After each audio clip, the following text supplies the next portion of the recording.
غوث اعظم ملی ہے تجھے 11ویں غوث اعظم۔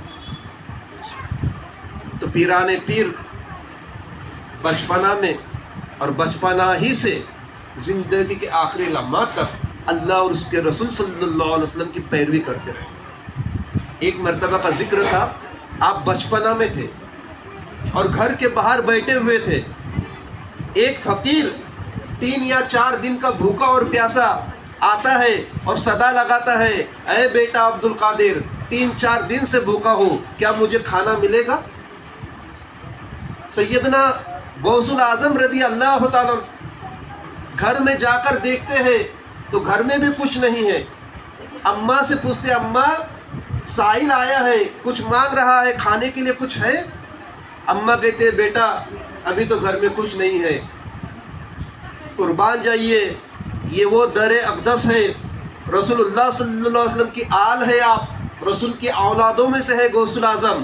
باپ کی طرف سے حسنی سلسلہ ہے اور ماں کی طرف سے حسینی سلسلہ ہے۔ پیران پیر بچپنا کی حالت میں اپنے رب کے سامنے ہاتھ اٹھاتے ہیں، پروردگار عالم ہمارے گھر پر ایک سائل آیا ہے، 3-4 دن کا بھوکا ہے، کھانے کے لیے مانگ رہا ہے، الہ العالمین اب ہماری لاج تیرے ہاتھ میں ہے، پروردگار عالم گھر میں تو کچھ موجود نہیں ہے، اے اللہ میرے نانا جان محمد رسول اللہ صلی اللہ علیہ وسلم کے بعد میں کچھ ایسا انتظام فرما کہ یہ فقیر کی بھوک کو مٹا سکو۔ الحمدللہ جب آپ نے یہ دعا کی، اللہ تبارک و تعالیٰ کا کرشمہ دیکھیے، کوئی آنے والا آتا ہے اور کہتا ہے، اے عبد القادر جیلانی یہ لو تمہارا توشہ، بھیجنے والے نے توشہ بھیجا ہے۔ سیدنا عبد القادر جیلانی اللہ تعالیٰ کا شکر ادا کرتے ہیں اور وہ کھانا لے کر کے سائل کو دیتے ہیں اور سائل سکمشیر ہو کر جاتا ہے، یہاں تک کہ غوث الاعظم خوش ہوئے، اے اللہ تیرا شکر ہے تو نے میرے دعاؤں کی لاج رکھی۔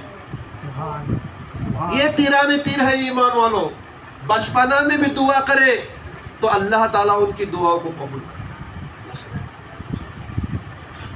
اور علم حاصل کیا غوث الاعظم نے، ایسی غوث الاعظم نہیں بنے، حافظ بھی ہے وہ، عالم بھی ہے وہ، مفتی بھی ہے وہ، فاضل بھی ہے وہ۔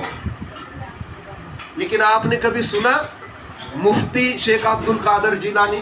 کبھی کسی نے لکھا پرچے پر مفتی شیخ عبد القادر جیلانی، فاضل شیخ عبد القادر جیلانی، عالم شیخ عبد القادر جیلانی؟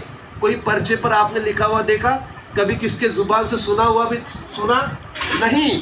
کیوں کہ عام آدمی حافظ و قاری ہوتا ہے، اس کے سامنے لکھا جاتا ہے، عام آدمی عالم ہوتا ہے، اس کے سامنے لکھا جاتا ہے، عام آدمی مفتی ہوتا ہے، اس کے نام کے سامنے لکھا جاتا ہے۔ لیکن یہ پیران پیر ایسے ہیں کہ حضور کے خاندان والے ہیں، تمام ولیوں کے سردار ہیں، اللہ کے محبوب ولی ہیں۔ اللہ تعالیٰ نے آپ کو پیران پیر کا لقب عطا فرمایا، محبوب سبحانی کا لقب عطا فرمایا، محی الدین کا لقب عطا فرمایا۔ اس لیے غوث الاعظم کو پیران پیر کہتے ہیں، محی الدین کہتے ہیں، محبوب سبحانی کہتے ہیں۔ کوئی مفتی، عالم، فاضل، قاری نہیں کہتا، حالانکہ وہ مفتی بھی ہے، عالم بھی ہے، قاری بھی ہے، فاضل بھی ہے، لیکن اللہ تعالیٰ کے برگزیدہ ولی ہے، محبوب خدا صلی اللہ علیہ وسلم کے نواسے ہیں، اس لیے ان کی عظمت کو پیران پیر کہا جاتا ہے۔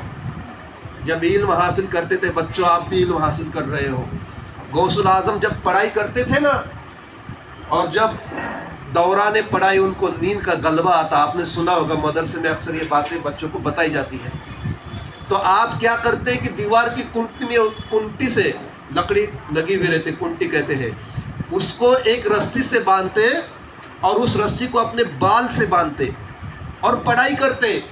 کیوں کہ پڑھتے پڑھتے کہیں نیند آ جائے تو وہ جھٹکے سے کھل جائے، نیند آ جائے تو جھٹکے سے نیند نہ لگے بلکہ جگ جائے۔ پیران پیر اس طرح علم